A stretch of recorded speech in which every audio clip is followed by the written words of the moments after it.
Bonjour Thierry, bonjour Mélanie, bonjour Pascal. Bonjour.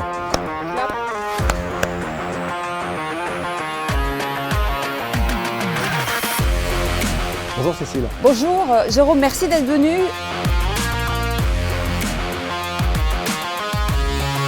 Moi, je vous ai envoyé un petit mot sur votre site parce que voilà, j'ai envie de changer. J'ai cette voiture depuis 5 ans.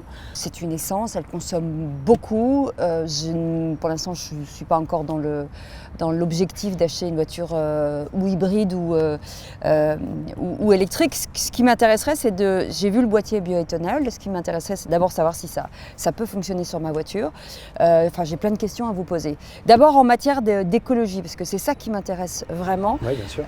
Qu'est-ce que je peux finalement, qu'est-ce que ça a de plus le bioéthanol? D'abord c'est quoi? Parce que je n'ai pas Alors très le bien bioéthanol c'est quoi? C'est un carburant, un biocarburant issu de la biomasse, Ouais. Principalement de la betterave, issu de l'agriculture française. Et donc c'est un carburant qui va permettre d'être beaucoup plus vertueux et écologique qu'un carburant issu de la filière pétrolière. Et on va retenir 2 chiffres en termes d'écologie. Premièrement, les réductions d'émissions de particules à l'échappement, donc ça c'est pour la qualité de l'air.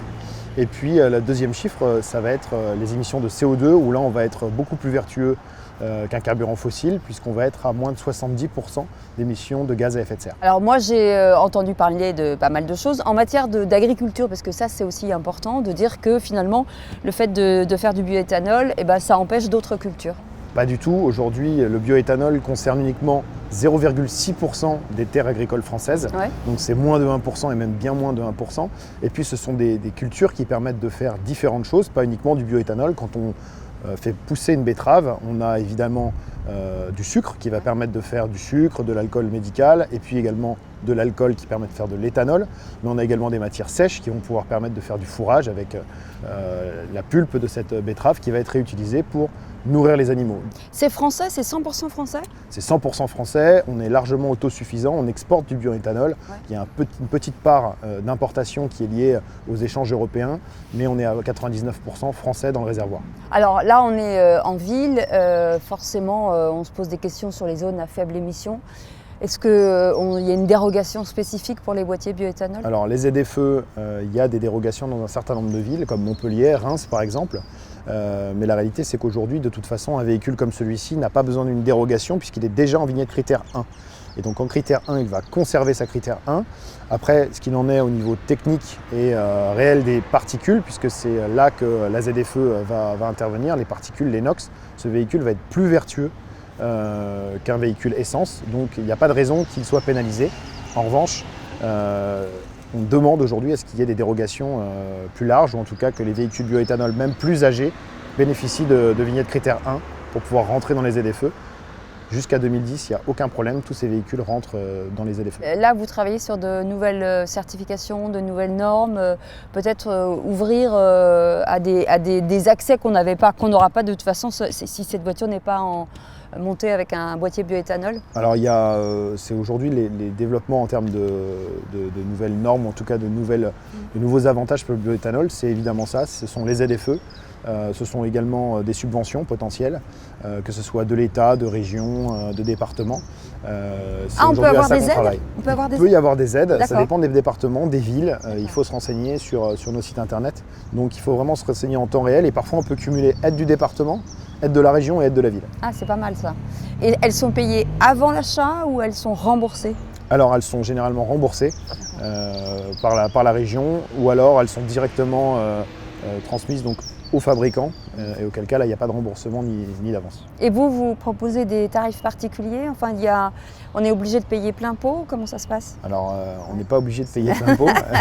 On est aujourd'hui le fabricant le moins cher du marché. Ouais.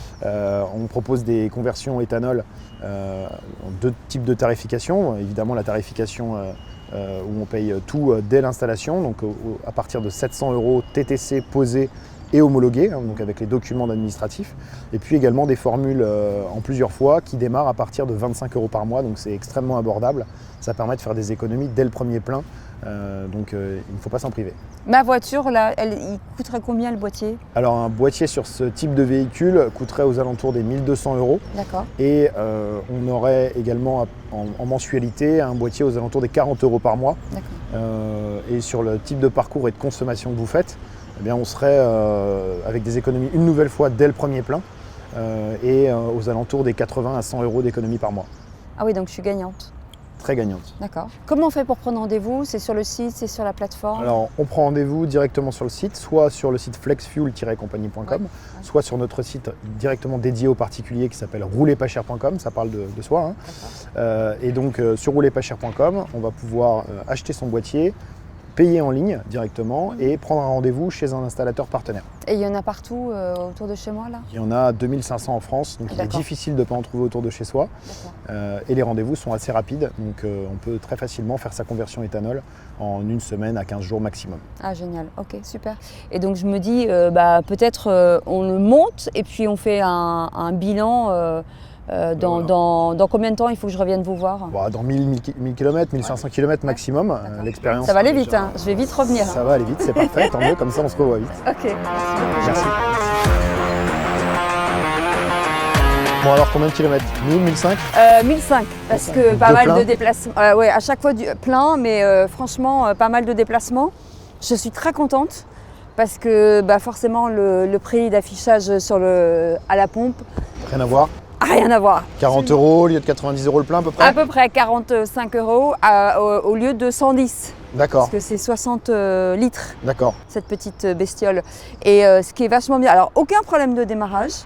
Parce qu'en plus, j'imagine que le fait qu'elle dorme en souterrain, je pense que c'est mieux. C'est le réglage est bon aussi. Rien de vraiment différent, sauf le prix.